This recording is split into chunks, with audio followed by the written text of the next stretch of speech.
Walang kawalang 7 suspect na sangkot sa pagbebenta umano ng verified e-wallet accounts sa Quezon City.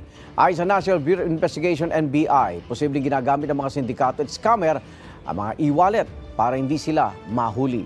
Lagi una ka sa balita ni John Consulta Exclusive.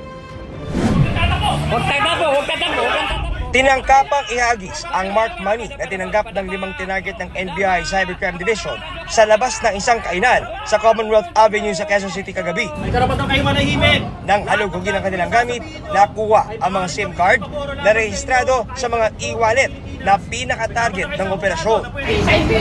Sa intrapid operation naman sa East Avenue, 2 ang nahuli sa aktong nagbebenta ng kanilang verified e-wallet accounts. We were able to somehow intercept a communication between members of this group, sellers, buyers, and renters ng mga e-wallet accounts. Either pinarerentahan nila or binebenta nila itong account nila sa mga buyers natin, which is can use this account for any online activity like scam activity, investment scam activity. Ayon sa NBI, ang modus na ito ang ginagamit ng mga sindikato at scammers para maiwasang mahuli ng mga otoridad. Pag ang nahuli namin yung mismo yung naka-record, definitely he or she could deny just because hindi naman niya hawak yung device o yung account niya.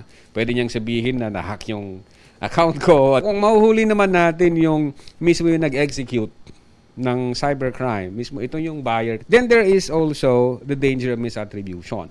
Kasi ang record natin, sasabihin, ang pangalan niya is ABC. Pero yung may hawak ng account na yan, si DEF. Kanya-kanya ng paliwanag ang mga suspect kung bakit nila ibinibenta ang kanilang e-wallets. Para po may pambayad po ako ng upa, sir. Tsaka po, wala rin po pangkain, sir eh. Kailangan lang din po, sir. Ano kasi pangailangan? Kailangan sa pang-budget sa trabaho, sir. Pinapalayas na po kasi kami sa bahay namin, sir. Tsaka wala rin po akong trabaho ngayon, sir. Kaya yun lang po yung inaano ko, yung makikikomission lang po sana ako sa kanila. Hindi ko naman po alam na bawal ibenta, kala ko yung bumibili yung bawal. Yun, kaya naibenta ko po. Sa harap ng mga lumalabas ng mga bagong mukha ng modus sa cybercrime, may panukalang NBI para epektibong masawata ito. Meron tayong pending, yung Senate bill about mule accounts utilization. Hopefully sana mapasa na to. Kung meron sana tayong batas specifically para doon sa mga mule accounts, yung proliferation ng mule accounts, magiging effective yung ating law enforcement activity.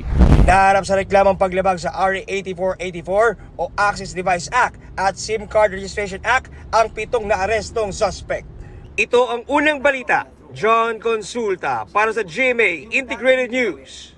Igan, mauna ka sa mga balita. Mag-subscribe sa GMA Integrated News sa YouTube. Sa mga kapuso abroad, subaybayan nyo kami sa GMA Pinoy TV at sa www.gmanews.tv.